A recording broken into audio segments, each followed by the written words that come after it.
Well, for start, I apologize that I'm going to speak English, but I wasn't paying really good attention in my high school on my German lessons. I'll have to write an apology letter to my teacher, so she knows. And can someone help me how because it's all in German. I am sorry. Okay. So I've listened to all the lectures, and you can imagine I did not understand a lot.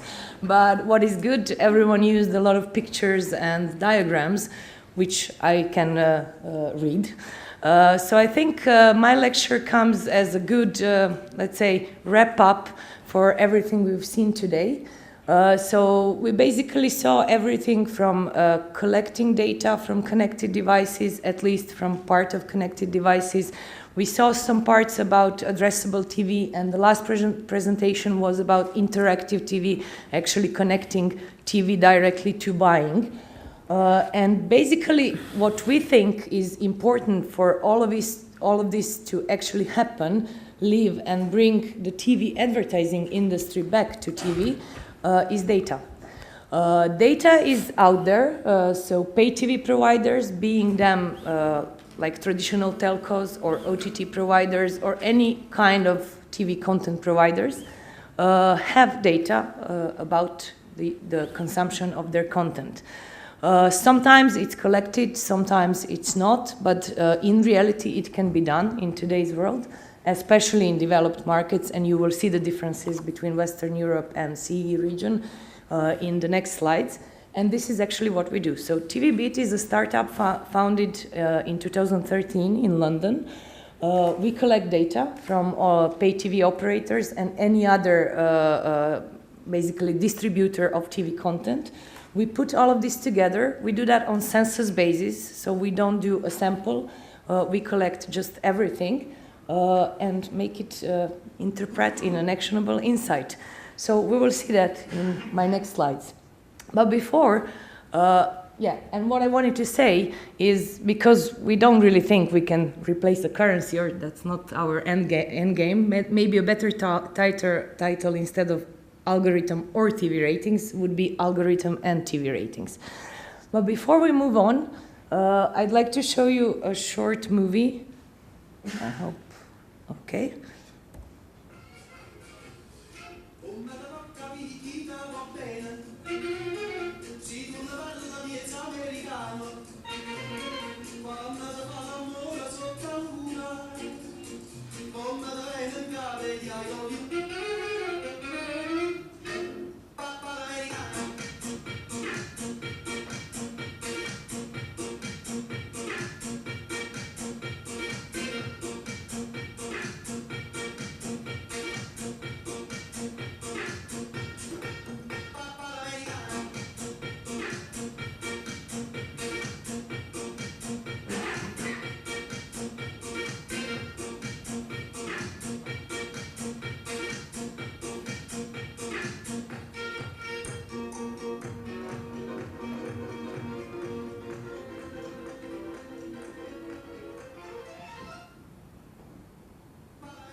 So what we've seen in this movie is what we all know, that the technology changed, and the evolution of technology was kind of logical, from black and white to color TV, from small sizes, physical sizes and resolution of a TV set, to bigger size, both physical and resolution. But what happened, and what nobody could predict to the very end 20 or 30 years ago, is the consumers have changed. So the consumers consume TV content in a very different way today, starting somewhere from the year 2000 onwards, than just 20 or 30 years ago.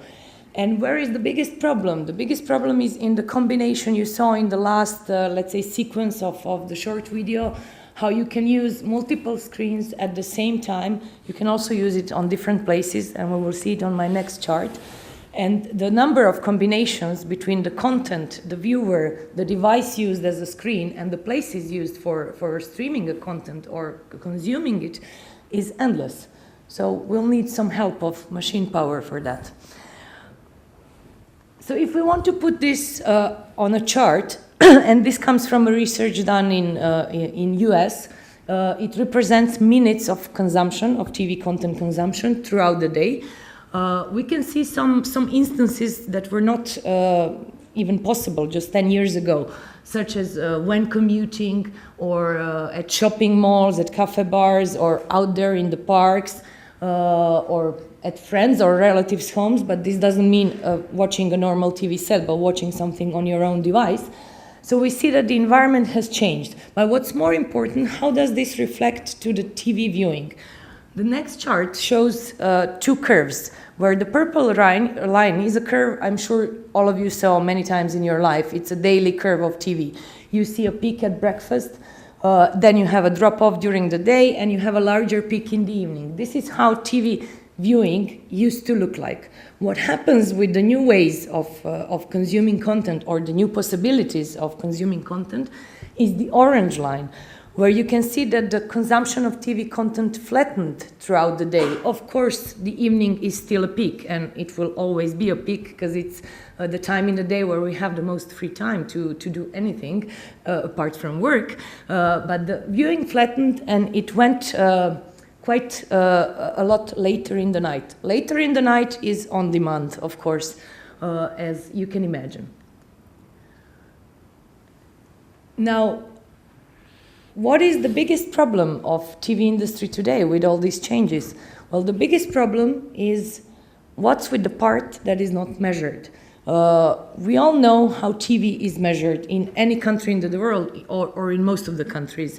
It's measured by samples, which are limited in their size, which are limited in how niche they can go, or how they can represent and interpret small audiences. And of course, this is starting to create quite a few problems for broadcasters and advertisers.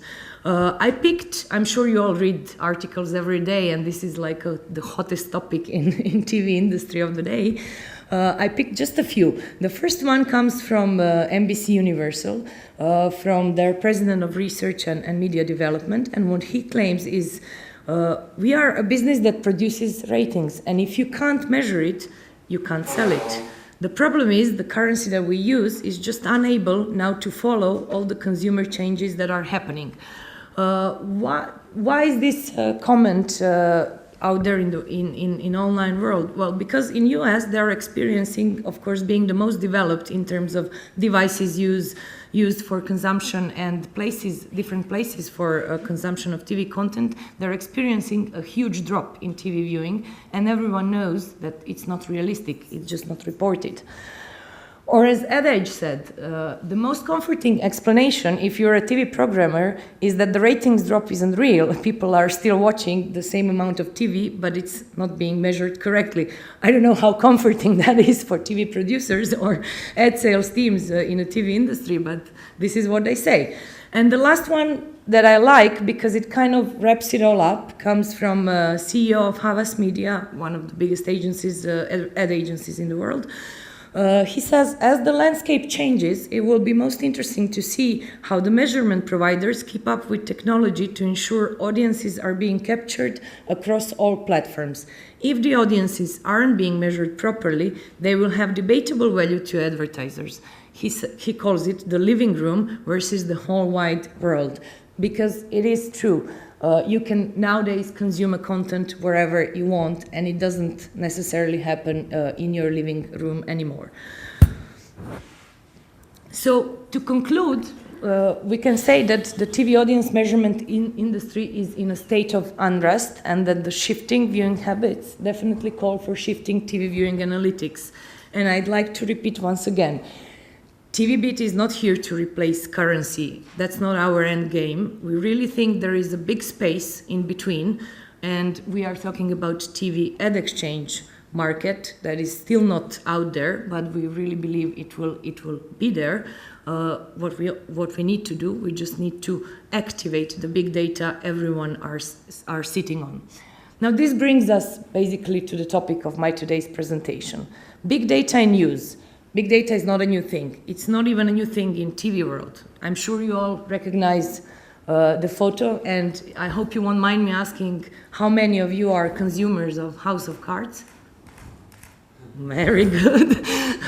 As I expected. So quite a few, if not majority of us here. Well, you're not the only one. In case you didn't know, and I'm sure you knew already, it's the most streamed content in US and 40 other countries, 40. So, well, we all know this. We all love House of Cards, those of us who consume it. But what's really spooky about House of Cards is that the producers of House of Cards or executives at Netflix knew it's going to be a hit even before they set action. How did they know that? Well, basically, what is House of Cards? It's directed by David Fincher. It features Kevin Spacey. And the British version of House of Cards, which was aired prior to the version that we are seeing now, was a hit. Now, this seems really easy. And for Netflix, it really was. You can imagine 33 million users in US. No, sorry, mistake. 33 million worldwide and 20-something million in US. You run the numbers. You can see that a healthy share of your subscribers had streamed the work of Mr. Fincher, the director of The Social Network, from beginning to end. You can easily see that films featuring Kevin Spacey have always performed very well. And you also can see that the British version of House of Cards was a hit among your subscribers. You do the intersection of the three, and that's it. It sounds easy, doesn't it? And still in today's world, I'd say some people's head, or if not the whole businesses, rely on instinct and predicting based on your feeling what's going to be a hit in TV and why you need a hit. You need a hit to keep up your position of your TV station. You need a hit to better sell your advertising space to advertisers. So everyone want to be a hit. And Netflix seems to make it so easy. What we think is that we can do that in, let's say, traditional TV world as well. Now, let's start from top to bottom. On-demand consumption. I mentioned at the beginning that I'm going to share some data, so I'm going to share an average data of 3 Western European countries, 3, let's say, pay TV providers, 1 in UK, 1 in Ireland, 1 in Spain, and 3 in CE region. They're all in Adriatic, Slovenia, Croatia, my home country, and Serbia. So if we compare the on-demand consumption between Western Europe and CE region, there is obviously a huge difference. So executives in CE region can still close an eye and say, oh, but it's only 4%. We don't care. It's not a big portion of our consumption. We cannot earn a lot of money on it, and so on and so forth. But in Western Europe, it's already 20%. And that's just on demand, so not in the time of live broadcast. What happens if you add other screens? Well, the difference, the disproportion is even bigger, obviously. So in CE region, other screens consumption is below 3%. So really everyone can ignore it for the time being. But in Western Europe, it's coming closer to 30%. And that's already a huge number. And if we cross that with something that I call long tail and very niche channels, and I picked up really niche channels. I don't know, maybe they're bigger here in Germany, but they're very small in CE region. It's hunting and fishing and a golf channel. Well, the story gets more complicated. So you can see on the left-hand side that these channels do not reach a huge proportion of the audience. The reach of hunting and fishing channel is just 2.5% of the population, and golf is even smaller, 1.5%. But what you can see on the right-hand side is how much time these people spend on an average day with those channels. And you see the numbers are about of 40 minutes. That's quite a lot.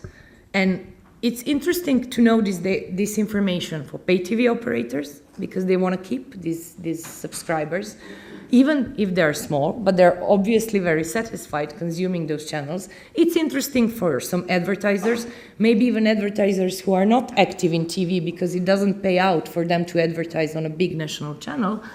It's interesting for everybody, and the main point is when you cross all of this, on demand, other screens, niche channels with different places of consumption and different time of consumption, the number of combinations is endless. Now, who can harness the big data and the overall picture? Well, the first group is obviously very straightforward, I would say, pay TV operators, who really can use it starting from a holistic view with the ability to drill down and segment the audiences by any parameter they want to evaluate and optimize their content. This would go on the last slide. So knowing that a certain portion of your customers really love fishing and hunting and golf channel, no matter what the rest of us think about it. And also to drive product usage. You want to know if your content is watched just on a TV set, or it's watched just on the other screen, being that mobile or PC, or how they cross together, if they cross together at all. So you want to know all this information to be able to create new products. Also decrease churn, so you can use big data to anticipate future behavior. So to anticipate which portion of your subscribers is maybe unsatisfied or is likely to be unsatisfied. For example, the most simple reason is paying for a certain service and not consuming it. That's a very important information. And of course, increase ARPU, but not to go into details of operators' business.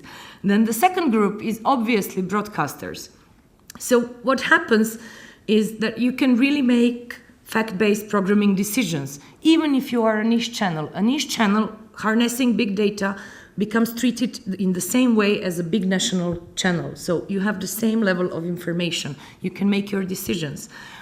You can avoid zero ratings, of course, because you get the census data. So the incidence of zero ratings is very low. You have a holistic view, so hybrid viewing figure. I'm sure here as well, broadcasters also have their OTT products and would like to know which content is really interesting for other devices, other screens, which content is just interesting for TV, which content is good only for linear live viewing, or is better for on demand or just on demand. And at the end of the day, at the end of the game, as a cherry on top of the cake comes real-time decision making. I'm sure you're aware, because we all use devices, the data are in real time, so just with a few seconds of delay, and TV producers can make decisions in real time instead of waiting for tomorrow's data. Now, all of this brings us to the last point, but the point that is, and the last group that has an interest in this, in TV big data, and these are advertisers. I call this TV Edge 2.0, that's very popular, it comes from online world, but it also shows how TV world needs to get closer to the online world. And basically TV industry is a legacy industry where the players are big. You have both on demand and supply side. Let's say the supply side wants to sell big amount of advertising in advance for a year.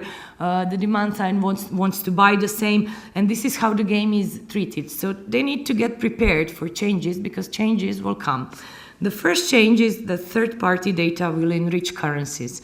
When I say third-party data, I'm not thinking only about the data like TVbeat collects, so I'm not thinking just about consumption of content. I'm also thinking about enriching this data with metadata coming, for example, from retailers, from their loyalty cards, or from online, from Facebook, from Twitter, or from any other, let's say, platform that collects some sort of demographic or psychographic data about users.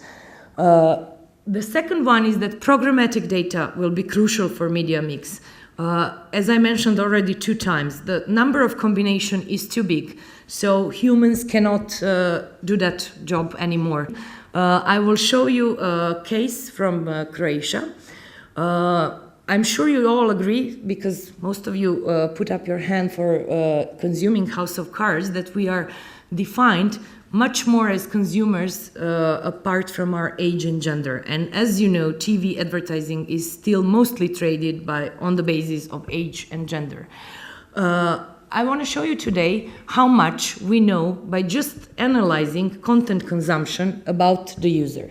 So we start, case comes from Croatia. We start on the level of the user. There is a user who consumes 4 hours of TV content daily. We know, because the average of consumption is about 8 hours, we know this is quite low. So either it's a household where there is low consumption of TV, or it's a single person household. Then we go further. So this is a consumer that consumes 86% of live program, 1% of time shifted, 5% of other screens, and 9% of VOD. Other screens and time shift could imply that it is a younger user, especially other screens. 9% of VOD could imply a movie fan, but we need to go deeper to actually find that out. We go deeper. So if we look at the channels, well, one of them you recognize, it's RTL2. The first one, HRT2, is a public broadcaster in Croatia, the second channel of public broadcaster, and Sport Club is a channel that has Premier and Spanish Football League. So we see that this subscriber consumed 48 hours of HRT2, where 2 hours were shifted, 4 hours of Sport Club, and 36 hours of RTL2. Well, if I tell you that this mapping started in June, July last year, everything will be a lot clearer, because HRT2, the public broadcasters, had rights for World Championship in Brazil. So actually, what we know now with certainty, and all of these 48 hours were games. What we can tell with certainty that there is a male in this household, and a male who likes football, so is a sport football fan. And because of RTL2, they have, in Croatia, they have series such as Big Bang Theory and the like. We can also, let's say, foresee that he could be higher educated. But we go even further. So this subscriber consumed 10 hours of HBO. 8 hours of Cinemax, and 2 hours of HBO comedy.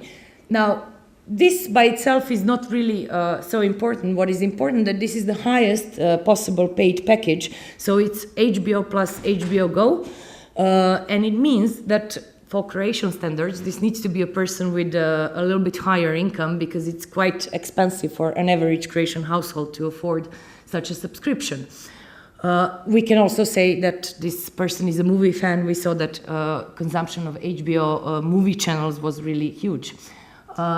We go even further, VOD. What did he watch on VOD? So 8 hours of Game of Thrones, Wolf of the Wall Street, and half of the movie 12 Years a Slave.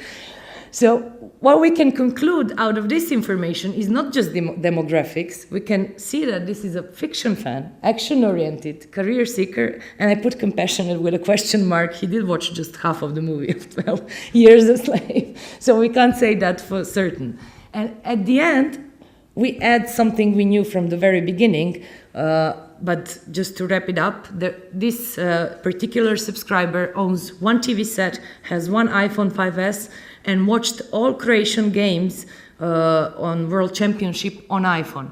What does this tell us? It tells us that this consumer consumes content on the go, so he is busy, obviously, uses iPhone as a screen, so he must be younger. He is from Zagreb, and because there was no other content consumed apart from HRT2, all the games, all the sports channels, and the movies, there is a great likelihood that he lives alone.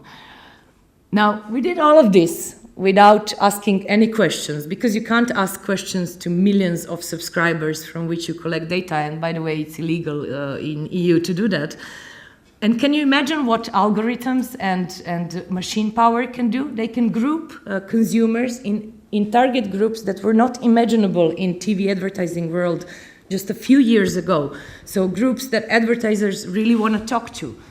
And just to end this up, how I imagine this guy, I guess most of the ladies in the room would agree that we'd like him to be like something like this. Maybe he's more like this, being a football fan. But at the end of the day, it's really not important how he looks like. It's important what we learned about the consumer just using mapping and just based on content this consumer consumes. Now, everybody asks me at the end of the day, so when do you think this will happen? That we can talk and you and I can watch the same, let's say, TV program and don't watch the same commercial because you have different interests from me or any other person in the country or in the market or in the world, well, I have to say it's not going to happen tomorrow. As I said, TV industry is a legacy industry, and it's not going to wake up one day and be automated and traded on the basis of the online world. But I have to also say it, data is here, machine power is here. We just need a little bit of effort from all the partners in the industry to make this happen. And one thing is for sure, to stay in James Bond mood, tomorrow never dies. Thank you.